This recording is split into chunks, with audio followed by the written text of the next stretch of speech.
Hello friends, स्वागत है आपका ऑनलाइन स्टडी आरएस में। आज हम एक प्रसिद्ध कहानी लेकर आए हैं, नादान दोस्त। इसके लेखक हैं मुंशी प्रेमचंद जी। इस कहानी में मुख्य रूप से दो ही प्रमुख पात्र हैं, इन्हीं के इर्द गिर्द पूरी कहानी घूमती है। वो पात्र कौन कौन से हैं? केशव और श्यामा। केशव भाई है और श्यामा केशव की बहन है।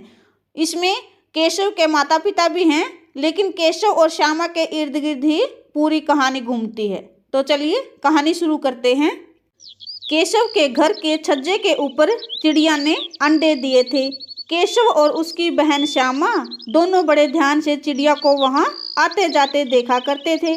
सवेरे दोनों आंखें मलते हुए छज्जे के सामने पहुंच जाते और चिड़ा और चिड़िया दोनों को वहां बैठा पाते।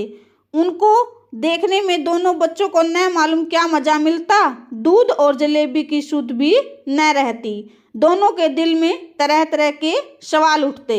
अंडे कितने बड़े होंगे, किस रंग के होंगे, कितने होंगे, क्या खाते होंगे, उनमें से बच्चे किस तरह निकलेंगे, बच्चों के पंख कैसे निकलेंगे, घोंसला कैसा है। लेकिन इन बातों का जवाब देने वाला कोई नहीं था।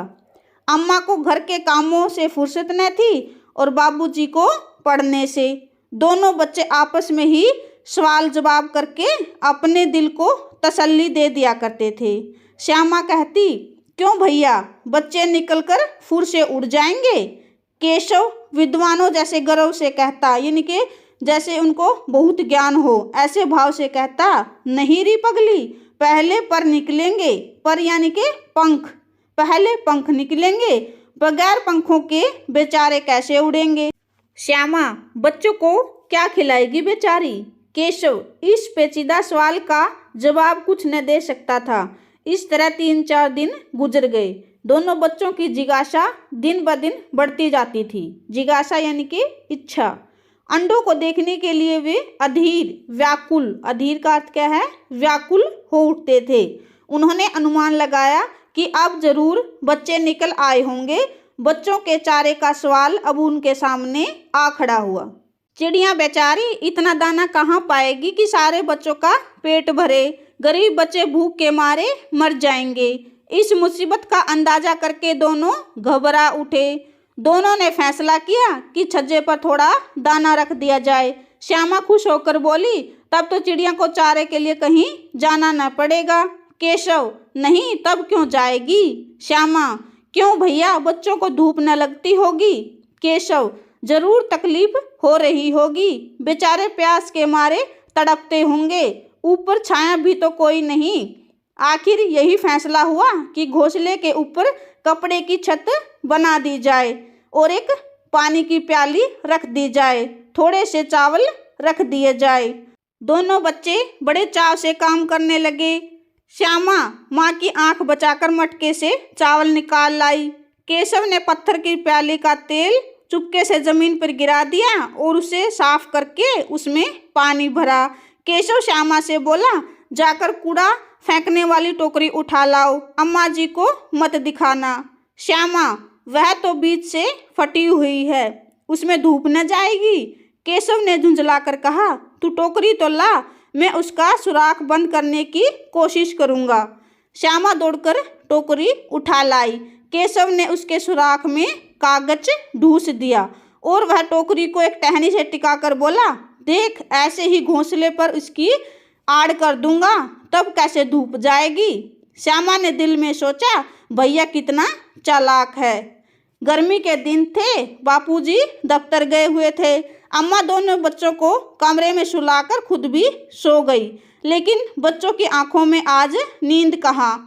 अम्मा जी को बहलाने के लिए दोनों दम रोक के आंखें बंद किए मौके का इंतजार कर रहे थे। जो ही मालूम हुआ कि अम्मा जी अच्छी तरह सो गई, दोनों चुपके से उठे और बहुत धीरे से सिटकनी यानी कि कुंडी खोलकर बाहर निकल आए। अंडों की हिफाजत की तैयारी होने लगी। केशव कमरे से एक स्टूल उठा लाया, लेकिन जब उसे काम न चला तो नहाने की चौकी लाकर स्टूल के नीचे रखी और डरते डरते स्टूल पर चढ़ा। श्यामा दोनों हाथों से स्टूल पकड़े हुए थी। स्टूल की चारों टांगे बराबर न होने के कारण जिस तरफ ज़्यादा दबाव पाता था, जरा हिल जाता, उस वक्त केशव को कितनी तकलीफ उठानी पड़ती थी यह उसी का दिल जानता था। दोनों हाथों से छज्जे को पकड़ लेता है और श्यामा को दबी आवाज में डांटता, अच्छी तरह पकड़ वरना उतरकर बहुत मारूंगा। मगर बेचारी श्यामा का दिल तो छज्जे के ऊपर था। बार बार उसका ध्यान ऊपर चला जाता और हाथ ढीले पड़ जाते। केशव ने जो ही छज्जे पर हाथ रखा दोनों चिड़ियां उड़ गई। केशव ने देखा कि थोड़े से तिनकों पर 3 अंडे पड़े हैं। श्यामा ने नीचे से पूछा, क्या बच्चे हैं भैया? केशव, 3 अंडे हैं, अभी बच्चे नहीं निकले। श्यामा, जरा हमें भी दिखा दो भैया कितने बड़े हैं। केशव, दिखा दूंगा, पहले जाकर एक कपड़ा ले आओ। श्यामा दौड़कर पुरानी धोती फाड़कर टुकड़ा लाई। केशव ने उसकी तह की और तिनकों के ऊपर रखकर अंडों को उसके ऊपर रख दिया। श्यामा ने फिर कहा, हमको भी दिखा दो भैया। केशव, दिखा दूंगा, पहले जरा टोकरी तो ला। श्यामा ने टोकरी नीचे से थमा दी। केशव ने टोकरी को एक टहनी से टिकाकर कहा, जा दाना और पानी की प्याली ले आ। श्यामा दाना और प्याली ले आई।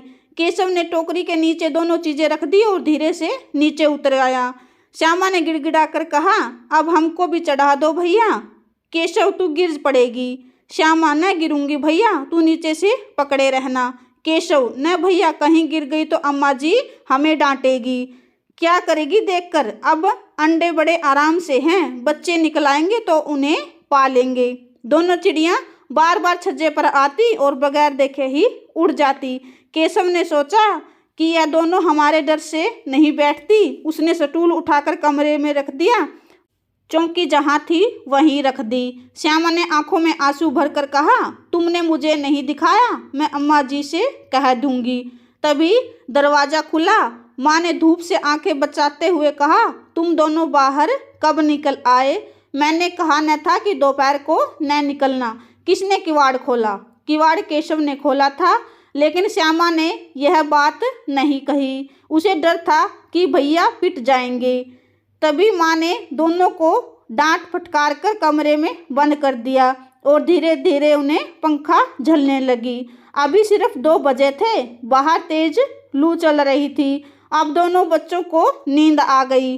4 बजे यकायक श्यामा की नींद खुली। किवाड़ खुले हुए थे। वह दौड़ती हुई छज्जे के पास गई। ऊपर की तरफ देखा, टोकरी का पता न था। संयोग से उसकी नज़र नीचे गई। उल्टे पांव दौड़ती हुई कमरे में जाकर जोर से बोली, भैया अंडे नीचे पड़े हैं, बच्चे उड़ गए। केशव घबरा कर उठा, दौड़ता हुआ बाहर आया और देखता है कि तीनों अंडे नीचे टूटे पड़े हैं। उनमें से कोई चूने की सी चीज बाहर निकल आई है। पानी की प्याली भी एक तरफ टूटी पड़ी है। उनके चेहरों का रंग उड़ गया। सहमी हुई आंखों से जमीन की तरफ देखने लगे। श्यामा ने पूछा, बच्चे कहाँ गए भैया? केशव ने करुण भरे स्वर में कहा, अंडे तो फूट गए। श्यामा, और बच्चे कहाँ गए?